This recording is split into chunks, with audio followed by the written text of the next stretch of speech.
Welcome to இனிய குரல். வாழ்க்கையில் தவறுகள் எல்லாருமே செய்யக்கூடிய ஒன்று. தவறு செய்கிறதுங்கிறது மனித இயல்பு தான் இல்லையா? தவறுகள் ஏற்படுவதாலேயோ குறைகள் இருப்பதாலேயோ தப்பில்லை. சில சமயம் எல்லாமே கச்சிதமாக இருக்கணும்னு எதிர்பார்ப்போம். ஆனால் பெரிய தவறு செஞ்சுருப்போம். இல்லை, நம்மக்கிட்டேயோ நம்ம செஞ்ச செயல்லையோ எந்த குறையும் இருக்கக்கூடாதுன்னு நினைப்போம். ஆனால் நம்ம கண்ணுக்கு மட்டுமே தெரியற சின்ன சின்ன குறைகளை வச்சு நம்மையும் நம்ம திறமையையும் நம்ம மதிப்பிடுவோம். ஒவ்வொரு முறையும் நம்ம தவறு செய்யும் போதோ, நமக்குள்ளே இருக்க குறைகள் நமக்கு தெரியும் போதோ, நம்ம காயமடையும் போதோ, இதெல்லாம் சரி செய்ய வேண்டியிருக்கு, மாற்றியமைக்க வேண்டியிருக்கு, இதெல்லாம் ஏற்றுக்க வேண்டியிருக்குன்னு நம்ம தெரிஞ்சுப்போம். ஸோ நீங்கள் தவறு செஞ்சுருக்கலாம், உங்ககிட்ட குறைகள் இருக்கலாம், பரவாயில்ல. அதுக்காக நீங்கள் முழுமையாக தவறானவங்கன்னு ஆகிட மாட்டீங்க.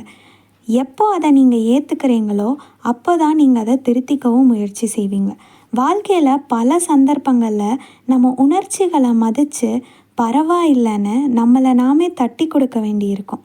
ஏன்னா நிம்மதியாகவும் சந்தோஷமாகவும் வாழ இவங்க சிறந்தவங்கங்கிற கிரீடம் நமக்கு முக்கியம் இல்லை. நம்மையும் நம்ம உணர்ச்சிகளையும் நாம் ஏற்றுக்கிறது தான் முக்கியம். தவறுகளை கடந்து அதை ஏற்றுப்போம், திருத்திப்போம், மகிழ்ச்சியாக அடுத்த கட்டத்தை நோக்கி பயணிப்போம். நன்றி.